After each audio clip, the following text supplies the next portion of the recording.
ગોપાલભાઈ ઇટાલિયાની જ્યારે જનસભા હતી ત્યારે ભાજપ અને ભાજપના ઉમેદવાર સમર્થિત ભાજપના ગુંડાઓએ એમની ઉપર હુમલો કરવાની કોશિશ કરી, અમારા કાર્યકર્તાઓ ઉપર હુમલો કરવાની કોશિશ કરી અને લોકતંત્રની હત્યા કરવાની શરૂઆત કરી છે. ભાજપ જ્યારે પહોંચતી નથી ત્યારે શામ દામ દંડ ભેદ, પણ એ ભાજપે સમજવું જોશે કે આ વિસાવદરની જનતા છે.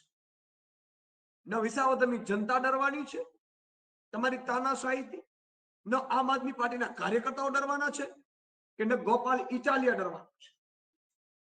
તમે જે રીતે હાર ભાડી જવાથી રઘવાયા થયા છો, ભાજપ અત્યારે આખી પાર્ટી એટલી હદે કન્ફ્યુઝ થઈ ગઈ છે કે જ્યાં જાય ત્યાં એક જ વાત છે કે ગોપાલ ઇટાલિયા, ગોપાલ ઇટાલિયા, ગોપાલ ઇટાલિયા.